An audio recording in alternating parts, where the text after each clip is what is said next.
रसिक श्रोते हो नमस्कार. आकाशवाणीचे हे अकोला केंद्र आहे.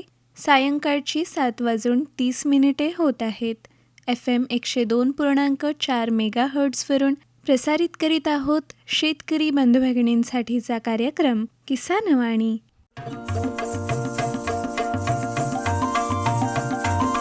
किसानवाणी किसानवाणी किसानवाणी किसानवाणी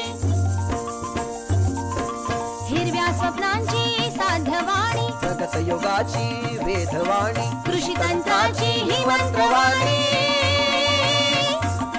किसानवाणी किसानवाणी किसानवाणी किसानवाणी. शेतकरी बंधू भगिनींनो नमस्कार. भारत सरकारच्या कृषी आणि शेतकरी कल्याण मंत्रालयाच्या वतीने प्रायोजित किसानवाणी या आपल्या सर्वांच्या आवडत्या कार्यक्रमामध्ये मी संपदा ढोके आपल्या सर्वांचं मनपूर्वक स्वागत करते. मंडळी, कार्यक्रमामध्ये आज आपण प्रश्न तुमचे उत्तर आमचे हा विशेष फोन इन कार्यक्रम ऐकणार आहोत आणि आजच्या फोन इन कार्यक्रमाचा विषय आहे भुईमुग पिकावरील किडींचे व्यवस्थापन. ज्या विषयावरती आपल्या शेतकरी बंधू भगिनींच्या मनातील प्रश्नांना उत्तरे देण्याकरिता आमंत्रित तज्ज्ञ आहेत डॉक्टर प्रशांत माने, प्राध्यापक तेलबिया संशोधन विभाग, डॉक्टर पंजाबराव देशमुख कृषी विद्यापीठ अकोला. आणि आज हा आपण दैनंदिन कार्यक्रमाचा भाग असलेली कृषीवाणीसुद्धा ऐकणार आहोत आणि त्यासोबतच जाणून घेणार आहोत आजचे बाजारभावही.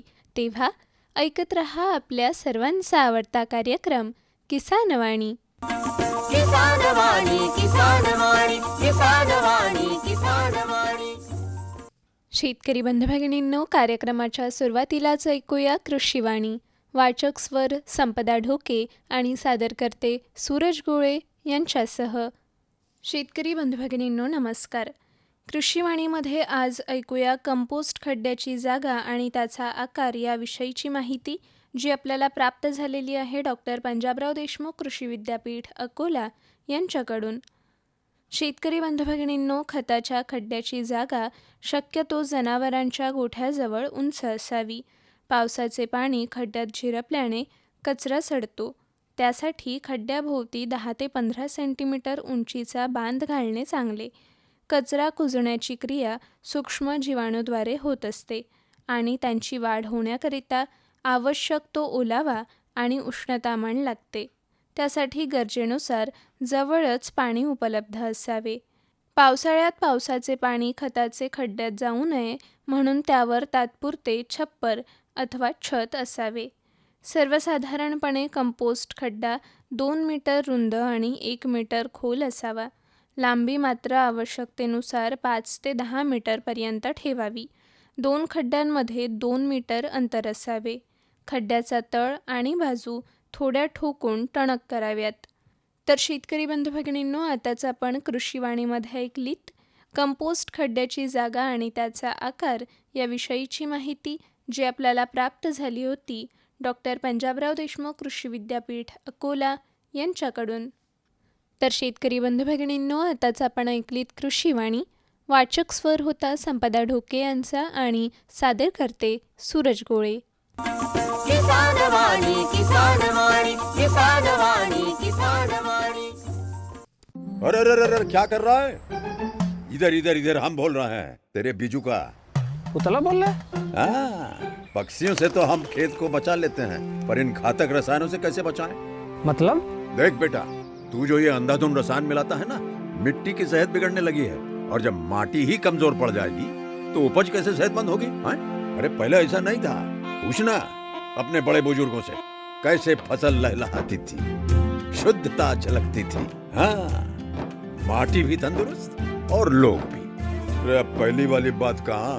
पर अब तो सब यही डाले हैं. सब नहीं, आज भी लाखों जागरूक किसान परंपरागत विधि से फसल उगा रहे हैं. खर्चा कम और उपज की कीमत भी बेहतर पा रहे हैं. सच है? रे बेटे, एक्सपीरियंस से बता रहे हैं. धूप में बाल सफेद नहीं किए हैं. हाँ. ठीक है भाई, मैं भी आज से जैविक खेती शुरू करूंगा. माटी से प्रेम की परंपरा है परंपरागत खेती. किसानवाणी किसानवाणी किसानवाणी किसानवाणी. शेतकरी बंधू भगिनींनो, यानंतर कार्यक्रमामध्ये वेळ झालेली आहे प्रश्न तुमचे उत्तर आमचे हा फोन इन कार्यक्रम ऐकण्याची. आजचा आपला प्रश्न तुमचे उत्तर आमचे या कार्यक्रमासाठी विषय आहे भुईमूग पिकावरील किडीचे व्यवस्थापन. आणि आपल्या शेतकरी बंधू भगिनींच्या प्रश्नांना उत्तरे देण्यासाठी आपल्यासोबत आमंत्रित तज्ज्ञ आहेत डॉक्टर प्रशांत माने, प्राध्यापक तेलबिया संशोधन विभाग, डॉक्टर पंजाबराव देशमुख कृषी विद्यापीठ अकोला.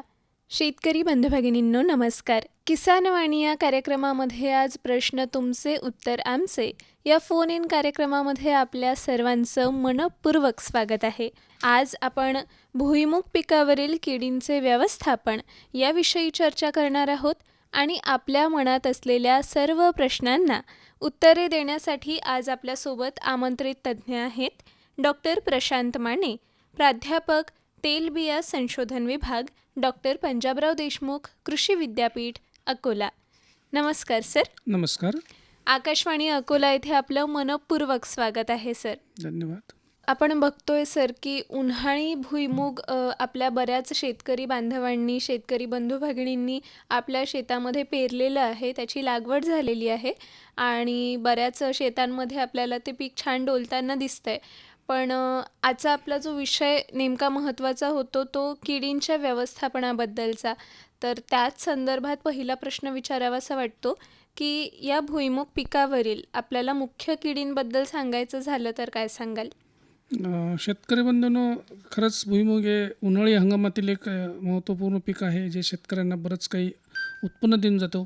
त्यातून बरीच शेतकऱ्यांना मिळकत मिळते आणि त्याच उत्साहाने शेतकरी उन्हाळ्यामध्ये भुईमूग मोठ्या प्रमाणात घेतात. आणि परंतु उन्हाळी हंगामात प्रामुख्याने ज्या अडचणी आहे ज्याच्यामुळे उत्पादनामध्ये घट येते त्यात किडींचा एक मोठा वाटा आहे. त्यात जर आपण विचार केला, जर पीक म्हणजे पेरणीपासून किंवा पीक उगवण्यापासून तर काढणीपर्यंत, तर प्रत्येक वेळेस पिकांच्या अवस्थेनुसार या भुईमूग पिकांवर मोठ्या प्रमाणात किडी येतात आणि जर आपण त्याच्यावर नियंत्रण व्यवस्थित नाही केलं तर निश्चितच त्याचं नुकसान होते, उत्पादनात घट येते. अशा प्रकारे या भुईमुगावरील किडींचं महत्त्व आहे. किडींच्या बाबतीत जर विचार केला तर आपण पिकांच्या प्राथमिक अवस्थेपासून विचार केला तर सगळ्यात महत्त्वाचं म्हणजे रस शोषण करणाऱ्या ज्या किडी आहे, जसं तुडतुडी आहे, फुलकिडी आहे, पांढरी माशी आहे, मावा आहे, या प्रकारच्या किडी या रस शोषण करणाऱ्या किडी असतात. त्याच्या प्रादुर्भावाला शेतकरी शक्यतोवर कोकडा असे म्हणतात. त्यात फुलकिडींचा प्रादुर्भाव मोठ्या प्रमाणात होतो. अजून लीफहॉपर ज्याला आम्ही म्हणतो, तुडतुडी ज्याला म्हणतो आपण, त्याचा पण प्रादुर्भाव होतो. या दोन किडींचा जर प्रादुर्भाव पिकांच्या प्राथमिक अवस्थेमध्ये झाला त्याच्यामुळे पिकांमधून रस शोषण करतात आणि रस शोषण करण्यामुळे पिकाचे पानं जसे जे आहेत ते वाळतात, ज्याला शेतकरी कोकडा असे म्हणतात. उन्हाळ्यात तर अळीवर्गीय कीटकांचा प्रादुर्भाव शक्यतो होत नाही, पण एक पाने गुंडाळणारी अळी जी म्हणतो आपण तीसुद्धा येऊ शकते आणि पुढे शेंगा पक्व होणाऱ्या अवस्थेमध्ये दिवसेंदिवस त्याचा प्रादुर्भाव वाढत आहे, त्याला शेंगा पोखरणाऱ्या अळ्या अशा म्हणतात. तर या पिकांच्या अवस्थेनुसार येणाऱ्या किडी म्हणजे रस शोषण करणाऱ्या किडी आणि अळीवर्गीय कीटक आणि शेंगा पोखरणारी कीड, या किडींचा समावेश भुईमुगामध्ये होतो. अच्छा. आणि सर, बऱ्याचदा शेतकरी बंधू भगिनी यांच्याशी चर्चा करताना असं जाणवतं की कोकडा या किडींबद्दल त्यांना जास्ती समस्या जाणवते. तर त्याबद्दल आणि शेंगा पोखरणारी अळी याचा सुद्धा प्रादुर्भाव बऱ्याच प्रमाणात बघायला मिळतो अशी शेतकऱ्यांची व्यथा असते. तर त्याबद्दल विस्तृत असं काय सांगाल? दोन्ही, जसं आपण कोकडा जे म्हटलं, मी आधीच मला सांगितलं की रस शोषण करणाऱ्या किडींचा प्रादुर्भाव म्हणजेच कोकडा, ज्यात फुलकिडे आणि तुडतुडे या किडींचा मोठा सहभाग असतो. ते पिकांमधून पानातून रस शोषण करतात. त्यातल्या त्यात फुलकिड्यांचा जर विचार केला आपण तर पानाच्या खालच्या बाजूला राहून ते पान कुरतडतात, त्यातून जो रस निघतो त्या रसावर त्या उपजीविका करतात किंवा ते रस शोषण करतात. दुसरा एक किडा आहे जो तुडतुडा ज्याला म्हणतो आपण, तो पानाच्या शिरांमधून रस शोषण करतो. पानाच्या शिरा आवळल्या जातात आणि पानं वाळतात. या किडींच्या प्रादुर्भावाला शेतकरी कोकडा असे म्हणतात. दुसरी जी आपण म्हटलं आहे की शेंगा पोखरणारी अळी, तर ही पण एक मोठी प्रमुख कीड या पिकांवर होत चालली आहे. दिवसेंदिवस या किडीचा प्रादुर्भाव मोठ्या प्रमाणात होताना दिसत आहे. परंतु ही कीड आपल्याला अशी डोळ्याने दिसत नाही. जमिनीत आढळणारी कीड आहे. जमिनीतील मुख्य खाद्य त्यांचं तर जे जमिनीत पिकांचे जे अवशेष असतात हे त्यांचं मुख्य खाद्य आहे. परंतु भुईमुगसारख्या पिकांमध्ये जेव्हा शेंगा परिपक्व होताना दिसतात किंवा परिपक्व होतात, अशा परिपक्व अवस्थेमध्ये ही कीड शेंगांकडे आकर्षित होते. शेंगाच्या टरफलाला फक्त छिद्र करते आणि त्या छिद्रातून ओलिताचं पाणी म्हणा किंवा जमिनीत उपलब्ध असलेले पाणी हे त्या छिद्रातून शेंगामध्ये शिरते आणि जमिनीतील बुरशी किंवा वातावरणातली बुरशी ही शेंगामध्ये त्याचा मोठा प्रादुर्भाव होतो. शेंगांमुळे दाणे सडतात आणि पिकांचं मोठ्या प्रमाणात नुकसान होतं या शेंगा पोखरणाऱ्या अळीमुळे. त्याच्यामुळे ह्या 2 कोकडा आणि शेंगा पोखरणाऱ्या अळ्या ह्या 2 कीटक भुईमुगात मोठ्या प्रमाणात प्रादुर्भाव करतात, त्यातल्या त्यात उन्हाळी हंगामात. बरोबर. तर अशा या 2 महत्त्वाच्या किडी आहेत ज्या आपल्या उन्हाळी भुईमूग या पिकावरील व्यवस्थापनाचा एक महत्त्वाचा भाग ठरतात. यासोबत एक एकात्मिक कीड व्यवस्थापन ही संकल्पना आहे. तर उन्हाळ्यामध्ये भुईमूग पिकाचा विचार करता, भुईमूग पिकाच्या कीड व्यवस्थापनाचा विचार करता एकात्मिक कीड व्यवस्थापनाबद्दल काय सांगाल? एकात्मिक कीड व्यवस्थापनमध्ये जे आपण पेरणीपासून काढणीपर्यंत जे काही उपाययोजना करतो त्याच्यात मग तुम्ही जे जमीन तयार करता ह्याचासुद्धा एक भाग, हा सुद्धा एक एकात्मिक कीड व्यवस्थापनाचाच भाग आहे. पेरणीपूर्वी जर आपण चांगली नांगरणी केली किंवा चांगली जमीन तयार केली तर जमिनीतले सुप्त अवस्थेत असलेल्या ज्या किडींच्या अवस्था असतात त्या किडींचा म्हणजे सुप्त अवस्थेमधल्या असलेल्या किडींचा नाश होतो. हा सुद्धा एक एकात्मिक कीड व्यवस्थापनाचाच भाग आहे. मी तुम्हाला बीज प्रक्रिया म्हटलेली आहे. बीज प्रक्रियासुद्धा एक अल्प खर्चात आणि प्रभावी एक उपाय म्हणून सुद्धा आपण त्याला एकात्मिक कीड व्यवस्थापनामध्ये जागा आहे. त्यानंतर मी तुम्हाला निंबोळीजन्य कीटकनाशक म्हटलं, ह्यालासुद्धा आपण एकात्मिक कीड व्यवस्थापनामध्ये सुद्धा एक स्थान आहे. पिवळे चिकट सापळेसुद्धा प्रभावी आहेत आणि ते सुद्धा एक एकात्मिक कीड व्यवस्थापनाचाच भाग आहे. जर हे उपाय आपण करून शेवटी जर आपल्याला कीटकनाशकांवर प्रभावी जर नियंत्रण नाही मिळालं तरच आपण जे शिफारशीत कीटकनाशक आणि शिफारशीत मात्रेतच द्यावे या प्रकारे आपण एकात्मिक कीड व्यवस्थापनाचा अंतर्भाव करून पिकाच्या प्राथमिक अवस्थेमध्ये रस शोषण करणाऱ्या किडींचा आपण बंदोबस्त करू शकतो.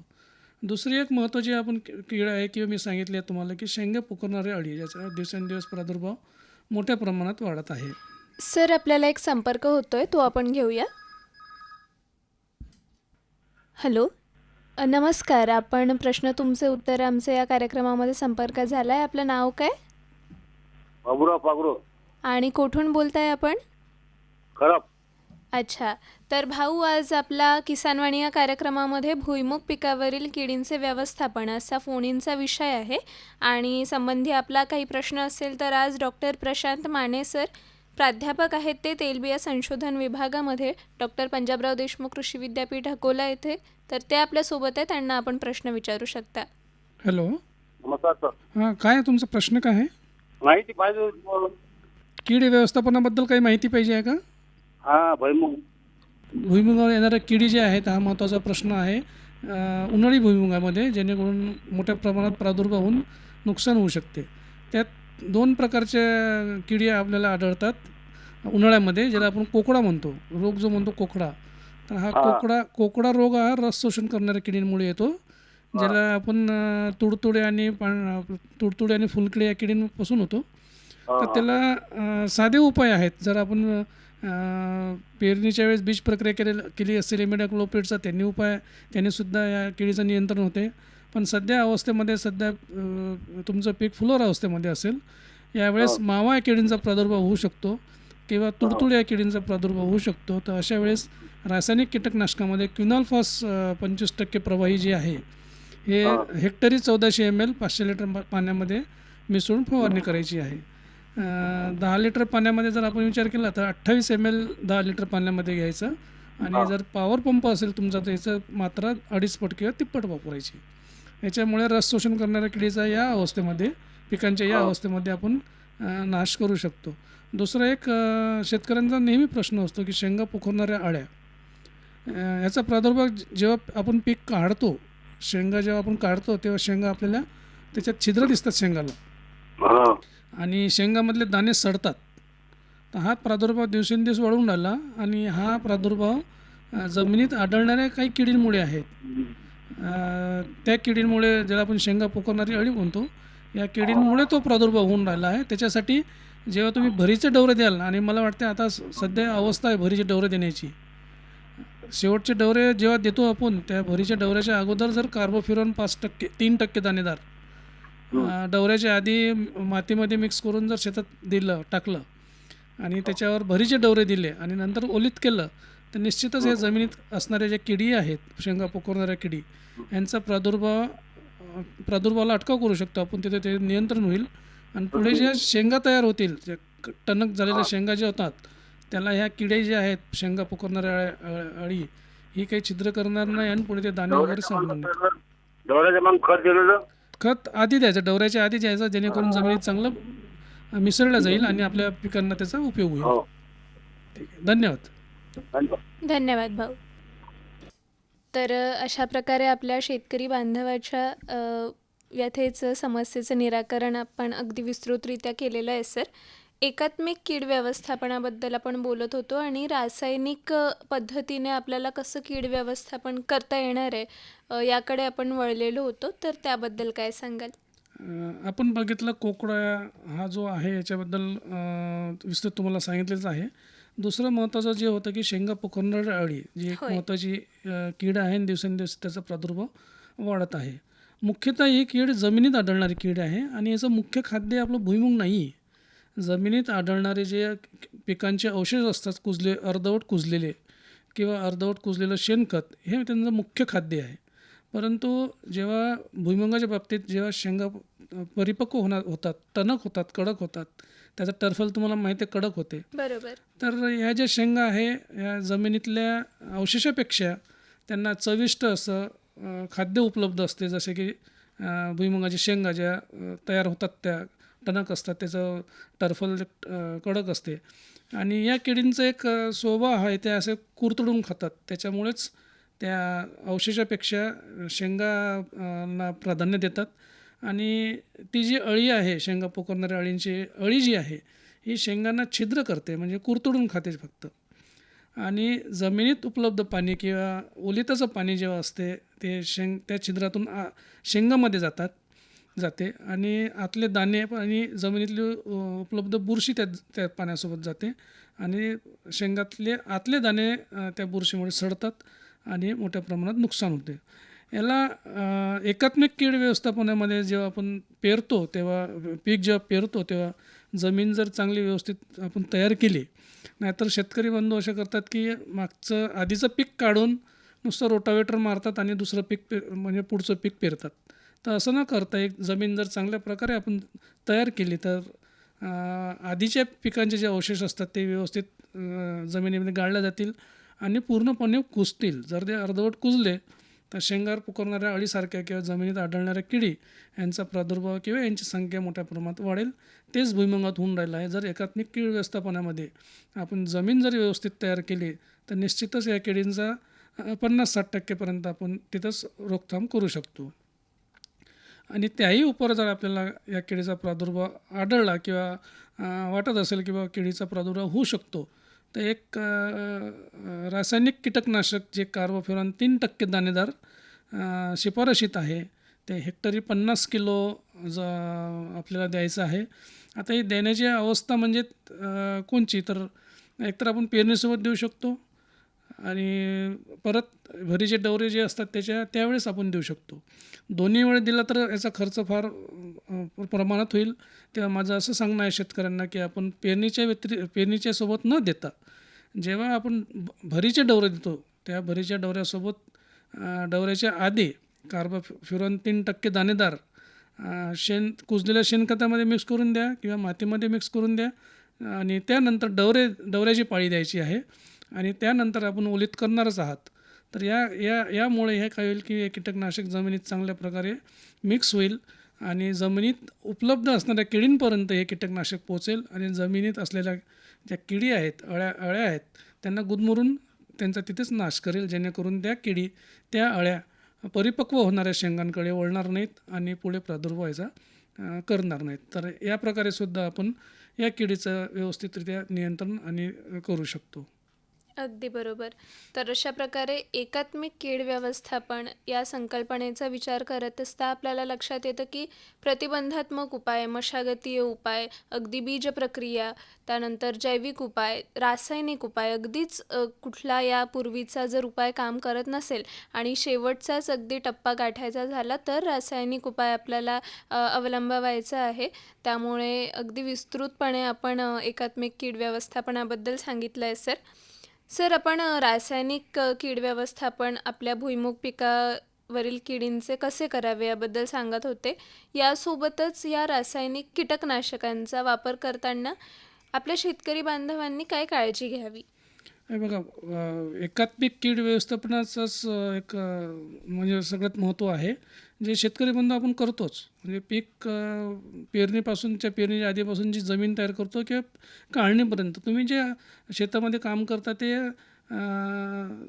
एकात्मिक कीड व्यवस्थापनाचाच भाग आहे. परंतु त्यातही जर प्रभावी नियंत्रण झालं तरच आपण रासायनिक नाशकांकडे वळतो. बरोबर. आणि परंतु कीटकनाशकाचा सुद्धा योग्य कीटकनाशक, योग्य मात्रा आणि योग्य वेळ हा सुद्धा एक एकात्मिक कीड व्यवस्थापनाचा घटक आहे. त्या घटकांचा जरी आपण इथे उपयोग केला तर निश्चितच आपल्याला व्यवस्थितरित्या, जसं मी सांगितलं की योग्य कीटकनाशक, आता योग्य मात्रासुद्धा फार महत्त्वाची आहे. पर्यावरण संतुलनाचा जर आपण विचार केला आणि तो एक मुख्य भाग आहे एकात्मिक कीड व्यवस्थापनाचा, तर योग्य मात्रेत कीटकनाशकसुद्धा एक महत्त्वाचं आहे, ते सुद्धा वापरलं गेलं पाहिजे. आणि योग्य वेळ, आता शेंगा पोखरणाऱ्या अळींचा योग्य वेळ मी का बरं भरीच्या डवऱ्याच्या वेळेस सांगितलं, कारण त्या भरीच्या डवऱ्यानंतर आपल्याला कुठलंच ऑपरेशन म्हणा किंवा कुठलंच मशागत भुईमुग पिकामध्ये करता येत नाही.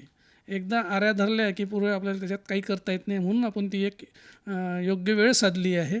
त्यावेळेस जर आपण कीटकनाशक दिलं शेंगा पोखरणाऱ्या किडींसाठी तर निश्चितच त्यांची संख्या कमी होईल आणि पुढे प्रादुर्भाव कमी होईल आणि आपल्याला त्याचा उपयोग होईल. बरोबर. तर सरते शेवटी आपल्या शेतकरी बांधवांना आपण आजचा जो आपला विषय होता भुईमूग पिकावरील किडींचे व्यवस्थापन याविषयी काय सांगाल सर? आत्ताच आपण एक विस्तृत कीड व्यवस्थापनाबद्दल तर चर्चा केलेलीच आहे. त्यात एकात्मिक कीड व्यवस्थापनावर आपण फार भर दिलेला आहे. आणि निश्चितच एकात्मिक कीड व्यवस्थापनाच्या माध्यमातूनच कीड व्यवस्थापन करावी, जेणेकरून योग्य वेळी योग्य कीटकनाशक, योग्य मात्रा आणि या सगळ्यांचा उपयोग असा होईल की आपलं पर्यावरण असंतुलित होणार नाही. पर्यावरणाचाही आपल्याला विचार करायचा आहे. जमिनीची पोतसुद्धा या ठिकाणी आपल्या अधिक किंवा मात्रात कीटकनाशक जिथं वापर होत नाही तिथं जमिनीची पोतसुद्धा आपली बिघडू शकते. तर अशा वेळेस शेतकरी बंधूंना एकच सल्ला राहील की एकात्मिक कीड व्यवस्थापनेतून जर आपण कीड व्यवस्थापनाचा म्हणजे अवलंबला तर निश्चितच आपल्याला कीड व्यवस्थापनसुद्धा होईल, सोबतच आपली पैशांची सुद्धा बचत होईल. जिथं अविवेकी कीटकनाशक किंवा मात्रा दुप्पट तिप्पट न वापरता जर आपण एकात्मिक कीड व्यवस्थापनेतून योग्य कीटकनाशक आणि योग्य मात्रा जर वापरली तर निश्चितच आपल्याला कीड व्यवस्थापनामध्ये फायदा होईल, आपल्या तिथे पैसे पण तिथे वाचतील. बरोबर. तर अशा प्रकारे आज जो आपला प्रश्न तुमचे उत्तर आमचे या फोन इन कार्यक्रमाचा विषय होता भुईमूग पिकावरील किडींचे व्यवस्थापन, याबद्दल अगदी विस्तृत अशी चर्चा झालेली आहे आणि आपल्या शेतकरी बांधवांच्या मनातील समस्यांचं सुद्धा छान समाधान झालेलं आहे सर. आणि आज विशेष या कार्यक्रमामध्ये आपला सहभाग दिला आणि आपल्या शेतकरी बांधवांना आपण जे मार्गदर्शन केले त्याबद्दल सर्व शेतकरी बंधू भगिनींतर्फे आणि आकाशवाणी अकोलातर्फे मी आपले आभार मानते. खूप खूप धन्यवाद. धन्यवाद मॅडम. तर शेतकरी बंधू भगिनींनो, आताच आपण ऐकलात प्रश्न तुमचे उत्तर आमचे हा फोन इन कार्यक्रम. विषय होता भुईमूग पिकावरील किडींचे व्यवस्थापन आणि आमंत्रित तज्ज्ञ होते डॉक्टर प्रशांत माने, प्राध्यापक तेलबिया संशोधन विभाग, डॉक्टर पंजाबराव देशमुख कृषी विद्यापीठ अकोला. किसान वाणी, किसान वाणी, किसान वाणी, किसान वाणी. सर्वोत्कृष्ट शेतकऱ्याचा पुरस्कार मिळाला आहे हरीला. हरी आता आपल्या सर्वांना सांगतील आपल्या यशाचं रहस्य. माझ्या शेतकरी बंधू आणि भगिनींनो, आपणही आपल्या शेतात चांगलं पीक घेऊ शकता. ते कसं? बस जेव्हा काही समस्या असेल तेव्हा लगेच लावा हा नंबर 1800-180-1551. हा कोणाचा नंबर आहे भाऊ? शेतकरी कॉल सेंटरचा, जिथे तज्ञ आपल्याला शेतीच्या समस्येवर तोडगा सांगतील लगेच. अहो भाऊ, तज्ञ सारा वेळ थोडाच मिळणार आहे. नक्की मिळेल हो भाऊ. वर्षाचे 365 दिवस मिळेल, ते देखील सकाळी 6 ते रात्री 10 वाजेपर्यंत. पण भाऊ, जास्त वेळ बोलू तर पैसे खूप लागतील. अजिबात पैसे नाहीत. मोबाईलनं किंवा दुसऱ्या फोननं शेतकरी कॉल सेंटरला मोफत कॉल करा. सल्ल्याचेही पैसे नाहीत. 16 आणि खरं. शेतकरी बंधूंनो, शेतीच्या समस्यांवर आपल्या भाषेत लगेच उपाय मिळवण्यासाठी भारतात कोणत्याही फोननं राष्ट्रीय हेल्पलाईन नंबर 1800-180-1551 वर मोफत संपर्क साधा. शेतकऱ्यांचा मित्र शेतकरी कॉल सेंटर. किसान वाणी, किसान वाणी, किसान वाणी, किसान वाणी. शेतकरी बंधू भगिनींनो, यानंतर कार्यक्रमामध्ये वेळ झालेली आहे बाजारभाव जाणून घेण्याची. तेव्हा कृषी उत्पन्न बाजार समिती अकोला यांच्याकडून प्राप्त जाणून घेऊया आजचे बाजारभाव. हे बाजारभाव कमीत कमी ते जास्तीत जास्त अशा स्वरूपाचे असतील. ज्वारी लोकल 1500 ते 1500 रुपये, आवक 80 क्विंटल. गहू लोकल 1900 ते 2530 रुपये, आवक 1023 क्विंटल. उडीद 4000 ते 4000 रुपये, आवक 4 क्विंटल. तूर 7000 ते 8270 रुपये, आवक 1840 क्विंटल. हरभरा 5000 ते 5245 रुपये, आवक 4574 क्विंटल. पांढरा हरभरा 4600 ते 4600 रुपये, आवक 23 क्विंटल. मोहरी 4600 ते 4600 रुपये, आवक 2 क्विंटल. कापूस 8010 ते 8010 रुपये, आवक 1205 क्विंटल. आणि सोयाबीन 5000 ते 5575 रुपये, आवक 1524 क्विंटल. तर शेतकरी बंधू भगिनींनो, आताच आपण कृषी उत्पन्न बाजार समिती अकोला यांच्याकडून प्राप्त जाणून घेतले आजचे बाजारभाव. किसान वाणी, किसान वाणी, किसान वाणी, किसान वाणी. शेतकरी बंधू भगिनींनो, यानंतर कार्यक्रमामध्ये वेळ झालेली आहे हवामान वृत्त जाणून घेण्याची. तेव्हा डॉक्टर पंजाबराव देशमुख कृषी विद्यापीठ अकोला यांच्याकडून प्राप्त जाणून घेऊया आजचे हवामान वृत्त. कमाल तापमान 39.4 अंश सेल्सिअस, किमान तापमान 18.8 अंश सेल्सिअस, प्रखर सूर्यप्रकाश 9.6 तास, वाऱ्याचा ताशी वेग 2 किलोमीटर प्रति तास. सकाळची सापेक्ष आर्द्रता 50%, दुपारची सापेक्ष आर्द्रता 9%, बाष्पीभवन 9.4 मिलीमीटर आणि आज झालेला पाऊस 0 मिलीमीटर. तर शेतकरी बंधू भगिनींनो, आताच आपण डॉक्टर पंजाबराव देशमुख कृषी विद्यापीठ अकोला यांच्याकडून प्राप्त जाणून घेतले आजचे हवामान वृत्त. किसान वाणी, किसान वाणी, किसान वाणी, किसान वाणी. मंडळी, यानंतर ऐकूया प्रश्न तुमचे उत्तर आमचे या कार्यक्रमाविषयी निवेदन. शेतकरी बंधू भगिनींनो, किसान वाणी या कार्यक्रमात प्रश्न तुमचे उत्तर आमचे हा कृषीविषयक फोन इन कार्यक्रम आम्ही प्रसारित करीत असतो. येत्या मंगळवार दिनांक 17 मार्च 2026 रोजी ध्वनिमुद्रित होणाऱ्या प्रश्न तुमचे उत्तर आमचे या फोन इन कार्यक्रमाचा विषय आहे जमीन आरोग्य व्यवस्थापन. आणि तुमच्या प्रश्नांना उत्तरे देण्यासाठी आमंत्रित तज्ज्ञ आहेत डॉक्टर नितीन कोंडे, मृदविज्ञान विभाग, डॉक्टर पंजाबराव देशमुख कृषी विद्यापीठ अकोला. तेव्हा जरूर फोन करा. या कार्यक्रमात फोनवरून प्रश्न विचारण्यासाठी आपण येत्या मंगळवारी दुपारी 4 ते 4:30 या वेळेत फोन करावेत. त्याकरिता आमचा फोन नंबर असा आहे 07242456 या कार्यक्रमाचे प्रसारण आपण मंगळवार दिनांक 17 मार्च 2026 रोजी सायंकाळी 7:30 वाजता ऐकू शकाल. धन्यवाद. किसान वाणी, किसान वाणी, किसान वाणी, किसान वाणी. तर शेतकरी बंधू भगिनींनो, याचसह आपला आवडता कार्यक्रम किसान वाणी याला निरोप देण्याची वेळसुद्धा जवळ आलेली आहे. आपल्याला कार्यक्रम कसा वाटला याबद्दलच्या सर्व प्रतिक्रियांचे मनापासून स्वागत. आपण आपल्या प्रतिक्रिया पत्रांद्वारे आमच्यापर्यंत नक्की पोहोचवा. तेव्हा सादर करते सूरज गोळे यांच्यासह मी संपदा ढोके आपली रजा घेते. नमस्कार.